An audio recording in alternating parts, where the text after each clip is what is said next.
پچھلے کچھ عرصے سے ہم دیکھ رہے ہیں جوڈیشری کے حوالے سے یا ججز کے حوالے سے کچھ ایسی چیزیں ہو رہی ہیں جو کہ آج سے پہلے نہیں ہوئی تھیں. مثال کے طور پہ آپ جب جوڈیشری کے اندر ڈیوائیڈ کی بات کرتے ہیں تو پہلا موقع تھا جب سینئر موسٹ ججز کے اندر ڈیوائیڈ نظر آیا اور وہ کھل کے پبلک فورمز پہ ایک دوسرے سے اختلاف کرتے دکھائی دیے.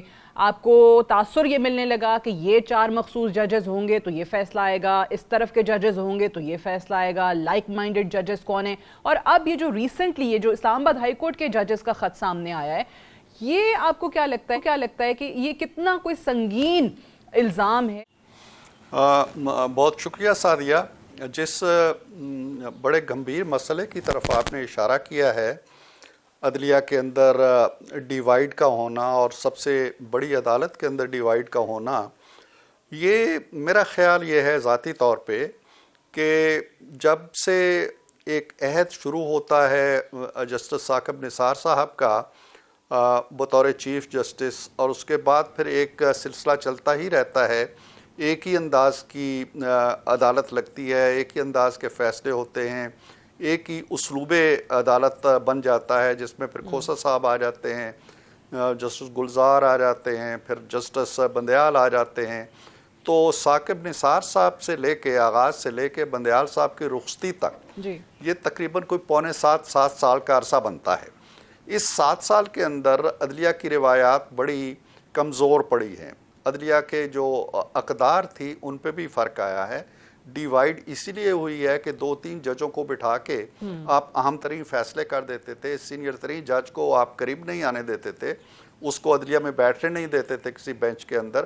تو یہ ایسی انوکھی روایات قائم ہوئی ہیں جنہوں نے عدلیہ کے جو مقام ہے, مرتبہ ہے, اس کی ساکھ ہے, اس کی حیثیت ہے, اس کو بڑا ذوف پہنچایا ہے. تو یہ ان 4-5 جو چیف جسٹس صاحبان رہے ہیں, یہ ان کا کیا درا ہے کہ عدلیہ کو اس حال پہ چھوڑ گئے.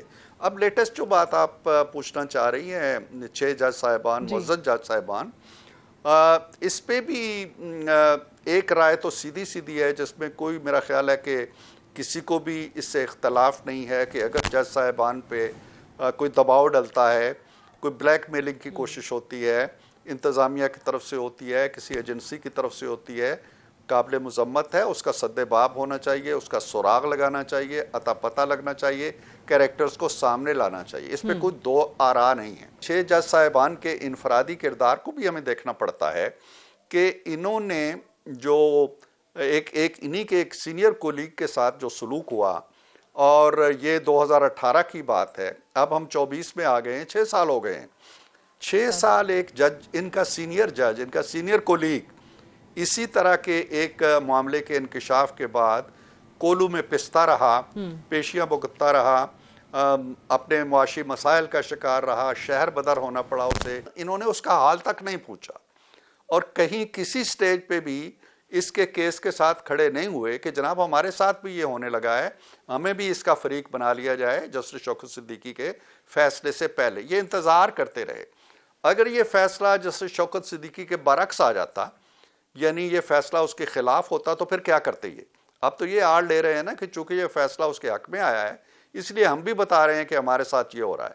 تو کیا یہ چپ ہو جاتے, خاموش ہو جاتے؟ پھر اور بہت سی چیزیں ہیں جن کا میرا خیال ہے احاطہ ہونا چاہیے. اگر کوئی کمیشن بنے گا تو وہ دیکھے گا یہ خط کیسے سپریم کورٹ تک پہنچنے سے پہلے ہی عام ہو گیا, کس طرح امریکہ میں جو اسٹیٹ ڈپارٹمنٹ کی بریفنگ ہوتی ہے اس میں سوال 25 تاریخ کو جب یہ ابھی عام بھی نہیں ہوا تھا تو اٹھنے لگے, کس طرح ٹویٹ آنے لگے جی دھماکہ ہونے والا ہے, پریشر کوکر پھٹنے والا ہے. These are the things. پہلے انہوں نے خطوط لکھے, عامر فاروق صاحب کو بھی لکھا, سپریم کورٹ کو بھی لکھا, وہ خطوط تو عام نہیں ہوئے. یہ میل ملاقات کرتے رہے, کوئی خبر, کوئی بنک بار نہیں آئی. اب یہ طوفان جو اٹھا ہے اس کے پیچھے ظاہر ہے ان کی ایما شامل ہے, ان کی مرضی شامل ہے, اور وہ چاہتے تھے کہ یہ ایک طوفان اٹھے, اور اس کے عزائم کیا ہیں, مقاصد کیا ہیں, اہداف کیا ہیں, یہ کمیشن دیکھے.